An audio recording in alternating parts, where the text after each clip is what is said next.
masalah perpecahan. Siapa bilang pecah? Justru Pak Jokowi memecah. Sebelumnya mengatakan bahwa ini akan secara bermartabat diselesaikan di persidangan. Tetapi kenapa itu diberikan restoratif justice dan SP3 hanya 2 orang? Itu kan sengaja pemecahan belahan itu. Ya karena menghancurkan, Bang. Restoratif justice itu kesepakatan dua pihak gitu loh. Emang ada godaan untuk Bung Rismon damai? Abang jauh lebih nggak ilmiah. Abang tuh tong kosong nyaring bunyinya. Terlalu berisik tapi nggak ada isi, Bang. Tentang ilmiah. Ilmiah apa? Alat uji abang fotokopian kok ilmiah? Dari mana akal sehatnya? Alat ujinya bukan ijazah Pak Jokowi, abang klaim itu palsu. Dari mana ilmiahnya, Bang? Hai. Assalamualaikum warahmatullahi wabarakatuh. Masih di Gokil Up to Date. Masih terkait dengan berita politik terbaru di tanah air. Namun sebelum lanjut, boleh dong di subscribe channel ini biar channel ini makin berkembang. Oke? Nah, untuk berita politik terbaru kali ini masih terkait dengan kasus ijazahnya Pak Jokowi. Dan salah satu tersangka yaitu Rismon dalam acara Sapa Indonesia. Ada juga Bang Mardiansyah Semar sebagai Ketua Umum dari Rampai Nusantara. Nah, di acara tersebut terjadilah debat seru antara Bang Semar dan Rismon terkait dengan restoratif justice yang diberikan kepada Egy Sujana. Bahkan Bang Semar sampai menyebut kalau Rismon ini tong kosong nyaring bunyinya. Nah, seperti apa keseruannya? Langsung saja kita lihat video berikut ini. Yang termasuk yang di-highlight adalah ketika status kami naik menjadi tersangka, kemudian kami kena cekal, kemudian kami kena wajib lapor. Itu adalah pelanggaran hak asasi manusia yang luar biasa berat. Ya. Dan kami tadi menyampaikan bahwa ini buktinya, kalau kami itu ketika melakukan penelitian, itu adalah resmi diminta oleh TPU waktu itu, selaku saksi, selaku ahli. Dan saksi atau ahli itu berdasarkan Undang-Undang Perlindungan Saksi dan Korban, itu memang tidak boleh ditersangkakan. Gitu. Sebenarnya yang dianggap melanggar HAM, yang dianggap oleh Bung Rismon, Bung Roy juga Dr. Tifa itu apa sih? Ya, sebelum ke situ ya kami perlu jelaskan tadi ada informasi sangat penting dari Ketua Komnas HAM saat ini Ibu Anis Hidayah ya yang mengatakan bahwa pada 2 gelar perkara khusus, yang pertama dilakukan di Mabes Polri maupun yang kedua di Polda Metro Jaya, mereka tidak hadir.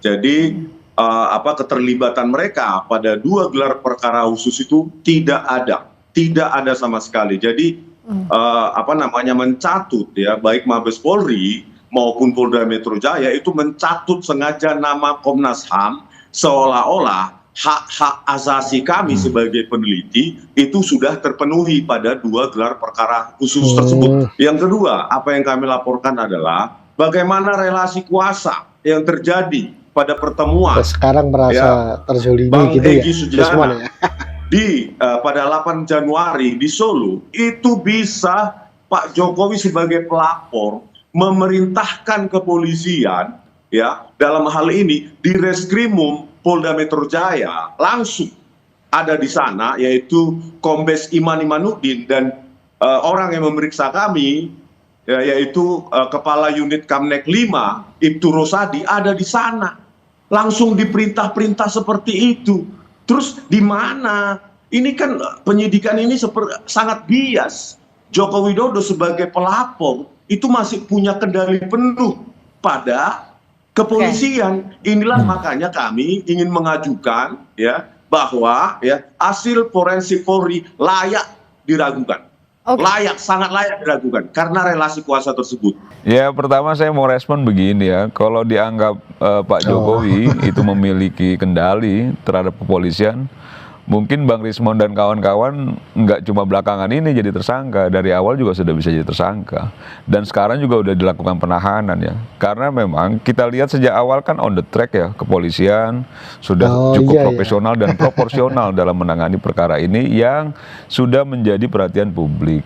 Jadi kan Sekarang Roy Suryo dan kawan-kawan, termasuk Bang Rismon, itu mencoba untuk melakukan perjuangan membela dirinya ke Komnas HAM dan lain sebagainya, silakan saja, itu haknya ya. Tapi kan sejak awal kita semua tahu, sejak awal justru yang menantang-nantang itu kan Roy Suryo dan kawan-kawan untuk dibawa ke proses hukum, untuk dilaporkan dan lain sebagainya. Itu jejak digital yang tidak bisa dihapus. Nah, ketika sudah dilaporkan oleh Pak Jokowi dan akhirnya berproses, sekarang dari membangun narasi, orang menyampaikan kritik, orang melakukan penelitian, kok dikriminalisasi. Nah, ini yang menurut saya memang akhirnya mungkin Roy Suryo dan kawan-kawan tidak menduga bahwa proses hukum itu bisa berlanjut seperti saat ini, yang akhirnya memang kasusnya sudah pelimpahan ke kejaksaan, bahkan sudah ada perpecahan juga di antara 8 tersangka ini ketika Bang Egy mengajukan restoratif justice dan keluar SP3. Berarti kan sudah tidak solid. Dugaan kita selama ini bahwa kapalnya sudah oleng, udah betul-betul oleng, dan mungkin sebentar lagi karam. Nah, benar sekali ya, seperti yang dikatakan Bang Semar itu tadi. Dulu kan mereka yang mencak-mencak ingin ini dibawa ke proses hukum ya. Bahkan masih ingat nggak? Roy Suryo itu waktu itu pernah bilang 1000% ijazah ini gitu. Ingat kan? 1000% lah. Sekarang ketika mereka sudah ditetapkan sebagai tersangka dan ada Egy Sujana dan Damai Hari Lubis yang mendapatkan restoratif justice, mereka merasa mereka itu sedang dizolimi, dikriminalisasi. Nah, Roy Suryo CS ini memang ada-ada aja ya. Bung Rismon, kalau dalam kasus Anda yang masih bergulir sekarang di kejaksaan, itu sudah sesuai dengan hak asasi belum?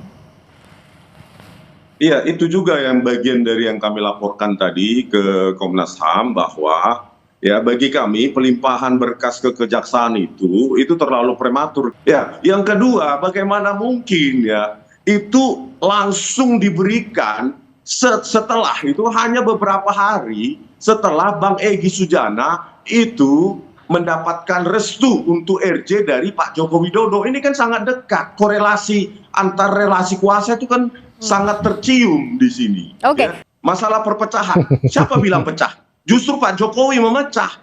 Sebelumnya mengatakan bahwa ini akan secara bermartabat diselesaikan di persidangan. Tetapi kenapa itu diberikan restoratif justice dan SP3 hanya 2 orang? Itu kan sengaja pemecahan belahan itu. Ya karena itu mengajukan Bang, restoratif justice itu kesepakatan dua pihak gitu loh. Nah itu tadi ya, Rismon mempermasalahkan kenapa Egy Sujana dan Damai Hari Lubis diberikan restoratif justice dan keluar SP3 sehingga status tersangkanya digugurkan. Lah, kan tadi sudah disebutkan restoratif justice itu kesepakatan kedua belah pihak. Kenapa itu bisa keluar ya? Karena ada kesepakatan itu tadi.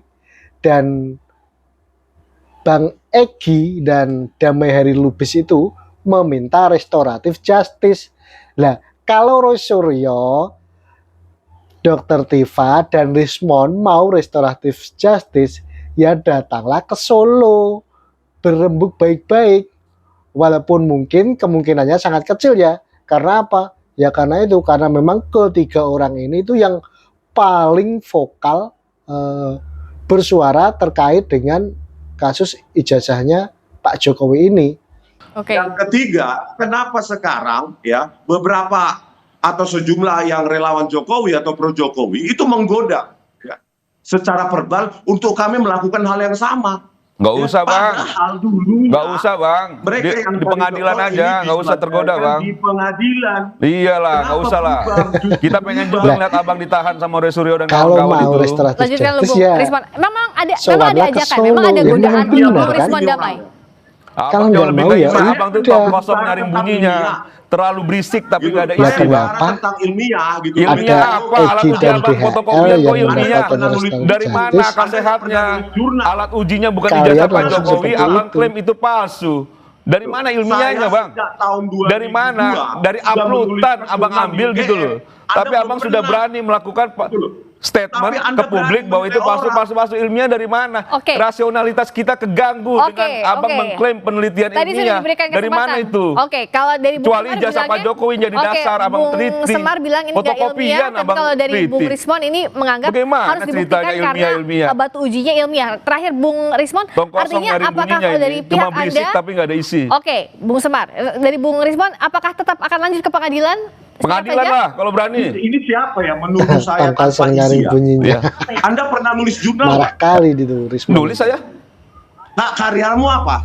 Oke. Enggak. baik. Ya, lanjut Jangan aja ya. Dengan enteng Anda menuduh-nuduh. Tong kosong nyari Saya bunyinya sejak bang, tahun abang 2002. terlalu berisik, Baik, tapi baik. mengklaim diri abang peneliti ilmiah dan Nah, sebagai sekarang- alat uji abang aja nggak benar. Oke, sekarang- gitu loh. Wah, Jadi Sekarang jangan kalau Raymond saling disebut tuding- tong kosong Oke, nyari Bung bunyinya, Semar, marah Bung benar gitu. Rismon, Abang juga siapa kalau sekarang memang? saling tuding di sini pasti nggak akan selesai juga. Tapi Iya. tadi ditegaskan oleh Bung Rismon tidak ada damai, tapi akan lanjut ke pengadilan Lanjut begitu ya. pengadilan gitu loh dan bersiap Baik. diri. Makanya Kalau jangan nanti menggoda-goda divonis jangan lagi menuding Oke. adanya Baik. ada yang dipengaruhi pengadilan segala Baik. macam sudah lah. Ya, lanjut aja. Nah, itulah tadi ya debat seru antara Bang Mardiansyah Semar dan Bang Rismon. Nah, bagaimana pendapat kalian terkait hal ini? Kira-kira kasus ini berakhir damai atau tetap lanjut sampai ke persidangan nanti? Tuliskan opinimu di kolom komentar di bawah ini. Mungkin cukup sampai di sini untuk video kali ini. Jangan lupa di like, di komen, dan subscribe. Dan sampai berjumpa lagi di video berikutnya. Terima kasih.